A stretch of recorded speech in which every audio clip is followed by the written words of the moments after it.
Malankara Catholic ടിവിയുടെ ആഴ്ചയിലെ പ്രധാന വിശുദ്ധർ എന്ന പരമ്പരയിലേക്ക് ഏവർക്കും സ്വാഗതം. വിശുദ്ധർ ക്രിസ്തുവിൻ്റെ ജീവിതത്തെ പല വർണ്ണങ്ങളിൽ പകർത്തുന്ന ഒരു പട്ടുകുപ്പായമാണെന്ന് പറയാം. അവരെ അനുദിന ജീവിതത്തിൽ സ്നേഹിതരായി ലഭിക്കുക എത്രയോ അനുഗ്രഹപ്രദമാണ്.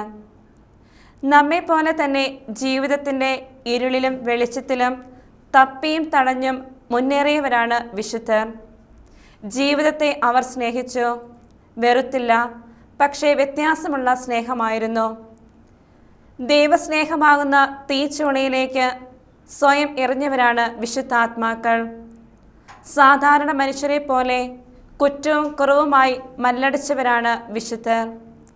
അവരുടെ ജീവിതത്തെ മാതൃകയായി സ്വീകരിച്ചുകൊണ്ട് നമുക്കും ഈ ജീവിതത്തെ അസാധാരണമാക്കി തീർക്കാം.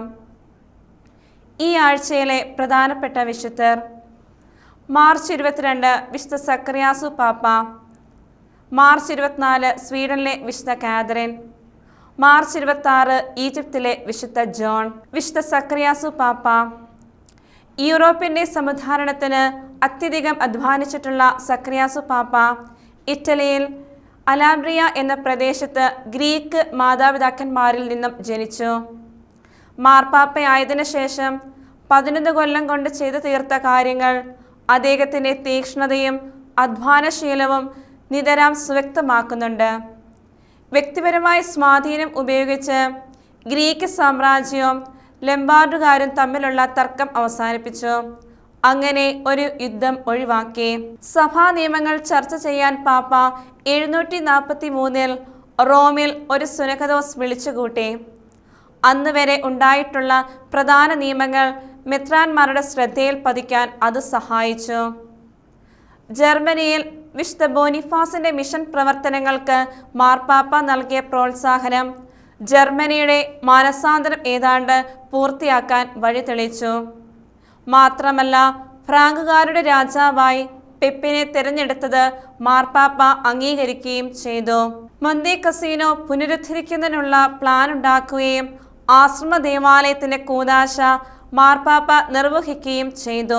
510 ലംബാർഡുകൾ മൊന്തേ കസീനോ തകർത്ത് കളഞ്ഞതാണ്. വിശുദ്ധ പെട്രോണിക്സിന്റെ പരിശ്രമത്താലും മാർപ്പാപ്പയുടെ സഹകരണത്താലും മൊന്തേ കസീനോ വീണ്ടും ഉയർന്നു വന്നു. റോമായുടെ സമീപത്ത് മാർപ്പാപ്പ കർഷക പ്രവർത്തനങ്ങൾ പ്രോത്സാഹിപ്പിക്കുകയും ദരിദ്രർക്ക് ഭവനങ്ങൾ നിർമ്മിച്ചു കൊടുക്കുകയും ചെയ്തു. ഈ ദൃശ്യ അധ്വാനങ്ങളുടെ ഇടയ്ക്ക് സംഭാഷണങ്ങൾ എന്ന ഗ്രന്ഥം ഗ്രീക്കിലേക്ക് അദ്ദേഹം വിവർത്തനം ചെയ്തു.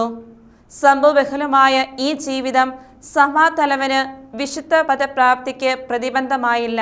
മാർച്ച് 24 സ്വീഡനിലെ വിശുദ്ധ കാതറിൻ. വിശുദ്ധ ബ്രിജിത്തിന്റെ 4ാമത്തെ മകളാണ് വിശുദ്ധ കാതറിൻ. ഒരു നിരന്തര രോഗിയായിരുന്ന എഡ്വേർഡ് ലിഡസിനെ അവൾ വിവാഹം കഴിച്ച് അനുസൃതമായി കന്യാത്വത്തിൽ തന്നെ ജീവിച്ചു. അതേസമയം വളരെ സ്നേഹത്തോടെ അവൾ ഭർത്താവിനെ ശുശ്രൂഷിച്ചു കൊണ്ടുമിരുന്നു. കുറെ കഴിഞ്ഞ് അവൾ ഭർത്താവിൻ്റെ അനുവാദത്തോടെ റോമിലേക്ക് പോയി. വിശുദ്ധ ബ്രിജിറ്റിൻ്റെ കൂടെ ജെറുസലേം സന്ദർശിച്ചു.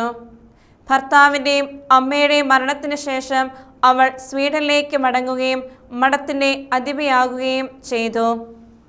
ആ മഠം പുണ്യവതിയുടെ അമ്മ തന്നെ സ്ഥാപിച്ച പരിശുദ്ധ രക്ഷകന്റെ സഭയുടെ മന്ദിരമായിരുന്നു. പിന്നീട് ആ സഭയുടെ പേര് ബ്രിജിറ്റിയൻസ് എന്നായി. 1375 കാതറിൻ വീണ്ടും റോമിലേക്ക് പോയി ബ്രിജിറ്റിയൻസ് സഭയുടെ അംഗീകാരം വാങ്ങി. അമ്മയുടെ നാമകരണത്തിന് വേണ്ടി കൂടി മകൾ റോമിൽ തന്നെ 5 കൊല്ലം താമസിച്ചു.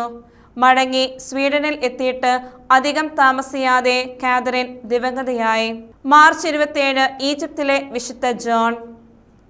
ജോൺ ഈജിപ്തിൽ ഒരു തച്ചൻ്റെ മകനായി ജനിച്ചു.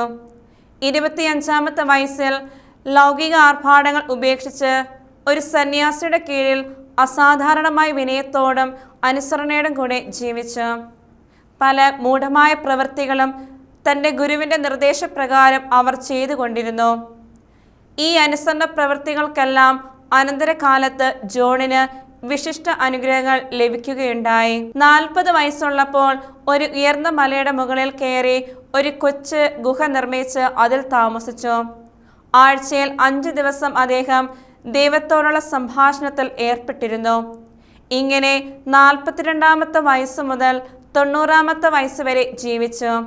ആശാനിഗ്രഹവും പ്രായശ്ചിത്തവും ദിവ്യസ്തുതി കീർത്തനങ്ങളും വഴി ഏകാന്തതയിൽ തങ്ങളെ തന്നെ പവിത്രീകരിക്കുന്നവർക്ക് ഭാഗ്യം. ഈ വിശുദ്ധരുടെ ജീവിത മാതൃക അനുകരിച്ചുകൊണ്ട് നമുക്കും നമ്മുടെ ജീവിതത്തെ വിശുദ്ധിയിലേക്ക് നയിക്കാം. ഇതിന് ദൈവം നമ്മെ സഹായിക്കട്ടെ.